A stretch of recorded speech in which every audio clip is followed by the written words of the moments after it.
Mulai dari situ saya mulai kasar lah sama dia, mulai ngelakuin ibaratnya KDRT lah ya kan. Kangen pengen main tapi nggak bisa, harus jaga anak, tapi kerja.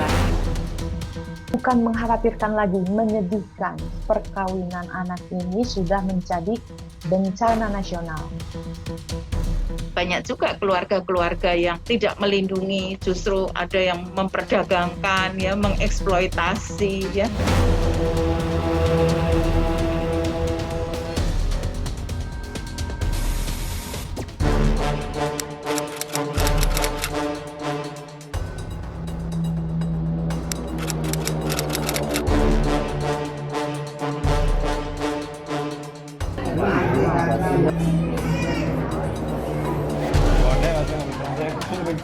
Pernikahan anak seolah jadi problem yang tiada berkesudahan.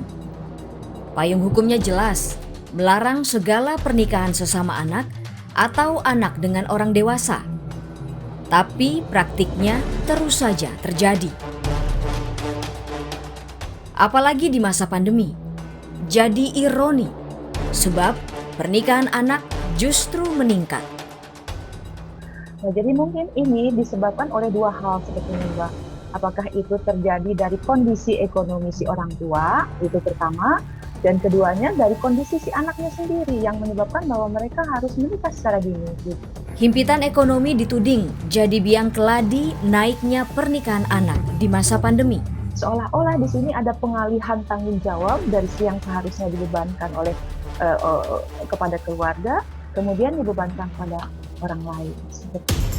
Sederet bidang usaha terdampak pandemi. Salah satu sektor yang babak belur terkena terjangan pandemi adalah pariwisata. Ini berimbas munculnya pengangguran karena banyak pekerja yang harus dirumahkan. Mengandalkan kunjungan wisatawan, Bali dan Nusa Tenggara jadi dua provinsi paling terdampak di masa pandemi. Berturut-turut, Bali dan juga Nusa Tenggara mengalami kontraksi ekonomi.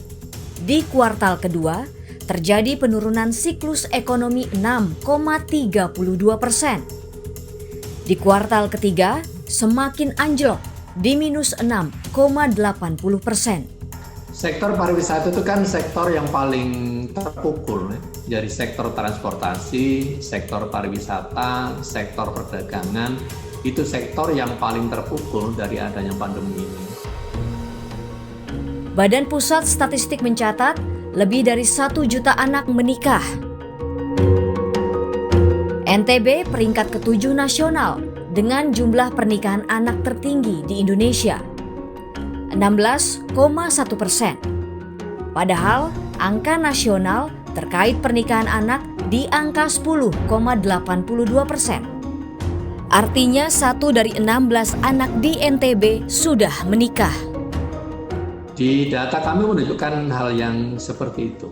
Di catatan kami itu ada kisaran 600 sampai 700. Mirisnya, Joko Jumadi, relawan peduli anak di Nusa Tenggara Barat, melihat korelasi pandemi membuat angka pernikahan anak meninggi. Anak-anak yang menikah pada usia anak memang rata-rata berasal dari keluarga miskin. Menikahkan anak dianggap jadi solusi. Pilihan bagi orang tua untuk terbebas bebannya itu salah satunya adalah dengan menikahkan anaknya. Banyak juga keluarga-keluarga yang tidak melindungi, justru ada yang memperdagangkan, ya, mengeksploitasi, ya. EB 15 tahun terpaksa menerima pinangan UD kekasihnya yang baru berusia 17 tahun. Terjebak dalam ekonomi sulit, ditambah ibu bapaknya berpisah, sang nenek tiada punya pilihan lain selain menikahkan Ebe. Ebe juga tak tahan hidup susah. Belum lagi selama pandemi, Ebe tak memiliki fasilitas belajar daring. Maka, ia rela memupus asa menjadi seorang perawat. Tugas-tugas gimana? Bisa diselesaikan apa enggak? Kadang bisa, kadang nggak bisa. Ya, sudah sampaikan kesulitan ini ke Bu Guru, Pak Guru sudah. Apa kata mereka?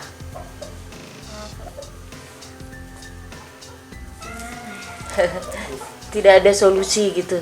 Sudah sampaikan, Pak, Bu, saya nggak punya HP gitu. Udah. Apa kata mereka?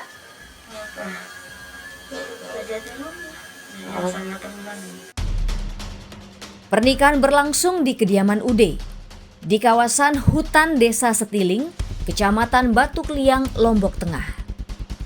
Perangkat desa akhirnya memberi sanksi. Di NTB, ekonomi bukan satu-satunya pemicu yang membuat pernikahan anak marak.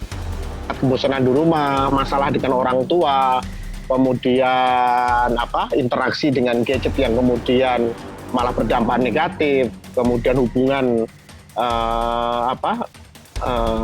seks bebas di antara mereka yang kemudian mengakibatkan mereka hamil dan akhirnya pilihannya adalah menikah. Ada adat yang terlanjur melekat, meski dinas terkait mengupayakan tebelas, yakni pemahaman supaya anak tidak menikah. Tapi praktiknya sulit memutus mata rantai pernikahan anak. Menunda agar mereka tidak menikah dulu sebelum benar-benar siap. Apalagi pada masa-masa ujung sekolah. Tapi memang kedengarannya mudah, tetapi tidak mudah di dalam pelaksanaannya. Karena anak pergi bersama temannya, pulangnya agak kemalaman, langsung itu bagian dari semacam citra buruk bagi rumah tangga atau bagi keluarga si perempuan, langsung dinikahkan. Di Lombok Tengah, seorang ayah memaksa anaknya dinikahi hanya karena pulang selepas maghrib. Berdalih atas adat, sang ayah meminta SH yang berusia 16 tahun untuk menikahi NH, putrinya yang baru berusia 12 tahun. Ketemu lalu ke Abangan, pariwisata Abangan, pulang dari pinggir rata, ngajak dia balik sampai sini. Ternyata bapaknya nggak terima. Terus? Disuruh saya menikah kalau dia nggak diterima, terpaksa. SH putus sekolah karena tak ada biaya. Dia bahkan menjadi tulang punggung keluarga sebagai pedagang sabun mandi keliling. Bebannya bertambah berat lantaran meski menafkahi sang istri. Pasar berjualan sabun, sampo, dan sebagainya. Kadang-kadang pergi bekerja ke Sembalun, pulangnya jam 10 malam lagi. Sesal dan kecewa dirasakan LD. Bapak 3 anak ini terpaksa merelakan putrinya, HD, menikah di usianya yang baru 13 tahun. HD dibawa lari SD, anak berusia 17 tahun. Suku Sasak mengenalnya dengan merarik, kawin lari yang dipandang bisa menaikkan martabat pria yang membawa lari pujaan hatinya. HD dan SD masih bergantung padanya. Dalam sepekan, 2-3 kali HD dan SD datang meminta uang dan beras. Suaminya itu tidak ada pekerjaan gitu. Jadi kalau dia sini tidak kasih beras, tidak kasih uang gitu kan, supaya dapat makan. Soalnya yang perempuan masih muda, yang laki masih muda. Padahal problem kompleks bakal menimpa anak yang dipaksakan untuk menikah. Tidak siap misalnya ya bagi menghadapi rumah tangga, mulai dari yang simpel aja sih mengerjakan pekerjaan sehari-hari harus mandiri, kemudian dealing dengan misalnya mertua, jadi misalnya adanya yaitu kecemburuan gitu ya, seperti itu, kontrol dari suami, tidak bisa bermain lagi.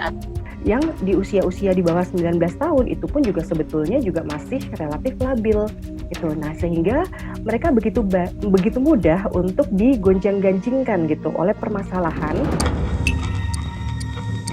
Belum lagi pernikahan anak memperdalam lingkaran setan kemiskinan. Anak-anak tadi harus terpaksa bekerja karena dia harus menghidupi keluarganya. Tapi kalau dia hanya lulus SD, berarti kan dia akan mendapatkan pekerjaan ya dengan upah rendah pasti. Nah, kalau udah upah rendah muncul lagi isu baru, yaitu kemiskinan. Sebelum pandemi pun, pernikahan dini masih jadi sorotan yang mendesak dituntaskan. Saya ngerasain harus cari uang banting tulang yang hasilnya nggak seberapa, tapi capeknya tuh benar-benar capek, Kak. Itu yang bikin saya nyesel sih.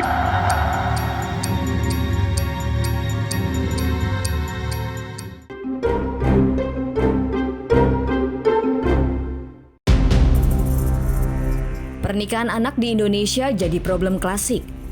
Memang banyak sebab yang bisa memicu terjadinya pernikahan anak. Dari sejumlah faktor, kehamilan pranikah jadi salah satu sebab utama yang membuat pernikahan anak tidak terelakkan. Tidak ada solusi lain gitu yang bisa ditawarkan gitu oleh orang tua ataupun tekanan dari komunitas, melainkan anak tersebut harus dikawinkan. Saya sudah melakukan wawancara dengan berbagai hakim, pengadilan negeri maupun pengadilan agama, dan terbanyak melalui wawancara kita dengan hakim di pengadilan agama. Yang mereka dahulukan itu adalah dalam kondisi si anak perempuan itu sudah hamil. Sesal karena kehilangan masa muda dirasa oleh MJ yang mesti menikah di usianya yang ketika itu baru beranjak 17 tahun. MJ kala itu duduk di bangku kelas 3 sekolah menengah pertama. MJ terpaksa berhenti sekolah sebab harus mengawini kekasihnya yang kadung berbadan 2. Banting tulang kerja serabutan MJ lakoni agar periuk nasi tetap terisi. Cari uang banting tulang yang hasilnya nggak seberapa, tapi capeknya tuh benar-benar capek, Kak. Itu yang bikin saya nyesel sih. Saya lihat teman-teman saya bisa sekolah, teman-teman bisa senang-senang, saya harus cari uang pagi siang malam.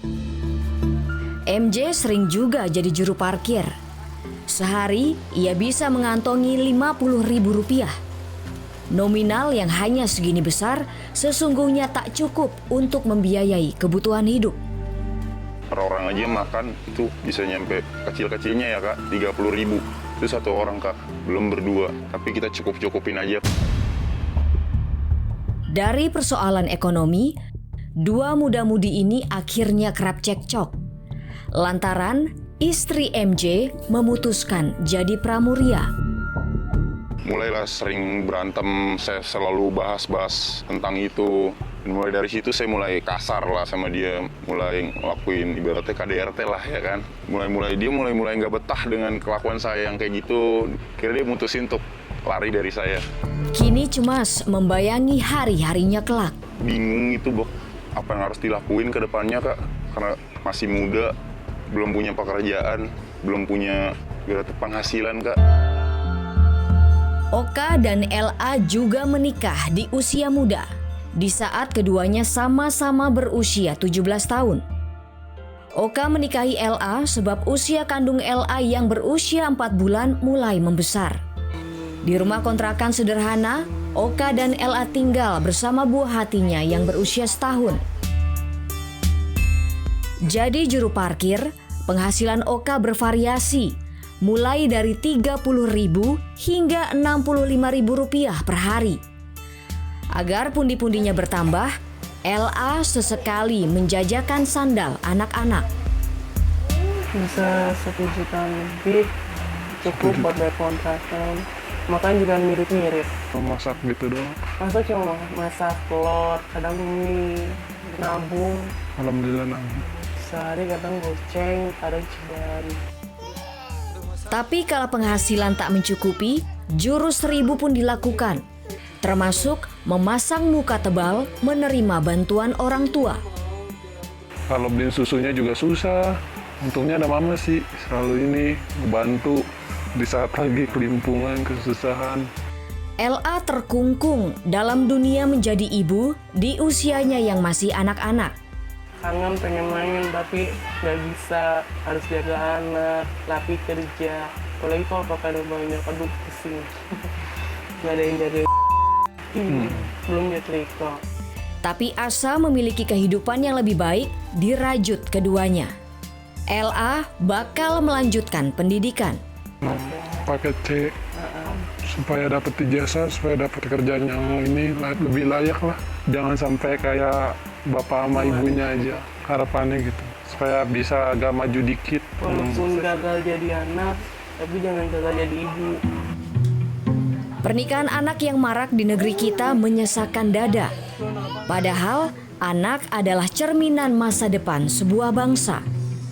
Bukan mengkhawatirkan lagi, menyedihkan bahwa perkawinan anak ini sudah menjadi bencana nasional. Nanti keberadaan bangsa Indonesia itu terletak dari situ. Bagaimana kita bicara wajib belajar kalau 1/5-nya saja sudah drop out dari sekolah karena kawin?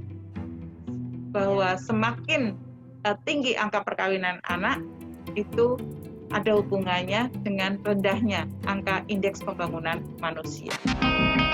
Dari 49 sekolah pada 21 kabupaten kota di 8 provinsi, KPAI mencatat pernikahan anak jadi faktor tertinggi anak putus sekolah. Gurunya akhirnya berinisiatif melakukan home visit di rumah anak. Ternyata anak sudah menikah. Itulah kenapa dia tidak lagi ikut PJJ.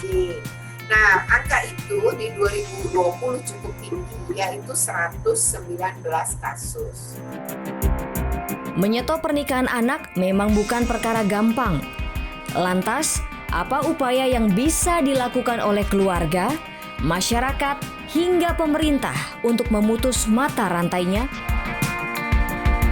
Cita-cita Indonesia Layak Anak 2030 itu adalah perkawinan anaknya turun dan turun terus. Tapi seperti yang saya bilang, kita masih harus melihat apakah itu bisa tercipta atau tidak.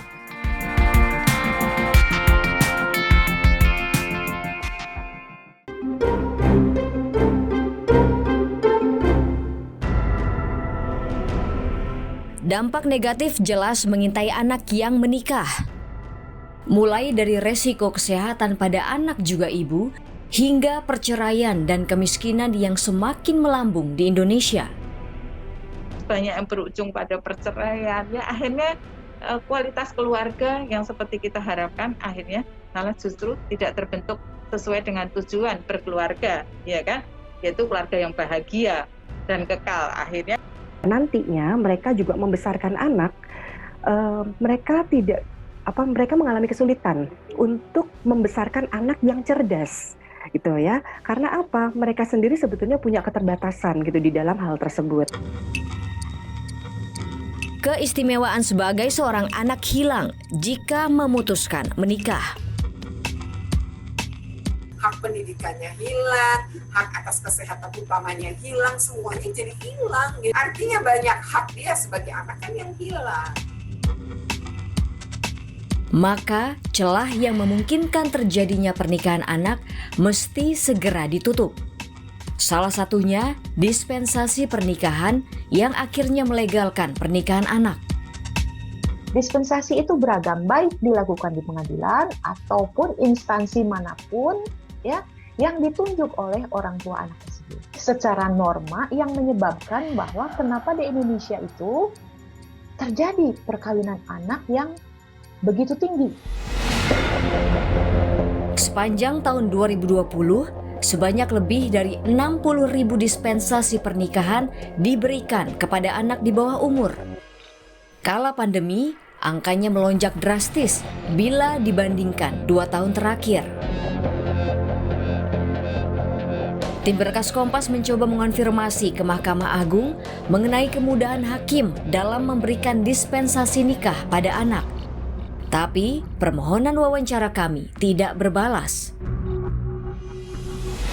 Tapi sulit memang mengalkulasikan berapa jumlah pasti pernikahan anak yang terjadi. Sebab tak semuanya tercatat.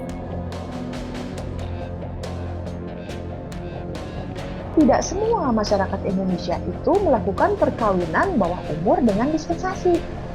Di luar sana mungkin di beberapa daerah mungkin itu banyak dilakukan perkawinan yang tanpa dispensasi. Nah, ini akhirnya mereka menikahkan secara siri gitu ya. Jadi memang masyarakat ya kalau memang budayanya belum berubah gitu, ya pada akhirnya mereka akan mencari jalan gitu.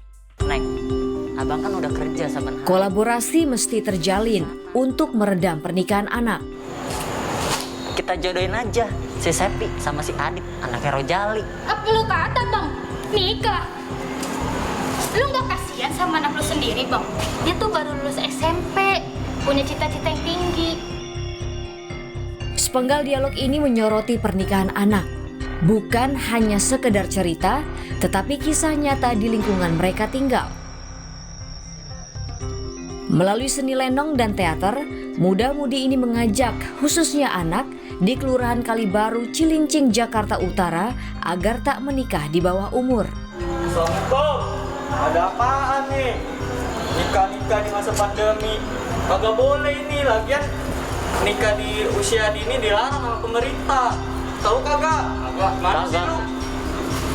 Astagfirullah. Bermula dari keprihatinan karena kerap menemukan pernikahan di bawah umur di sekitar lingkungan Kalibaru. Mereka nggak punya pengalaman untuk bisa terjun ke dalam dunia kerja.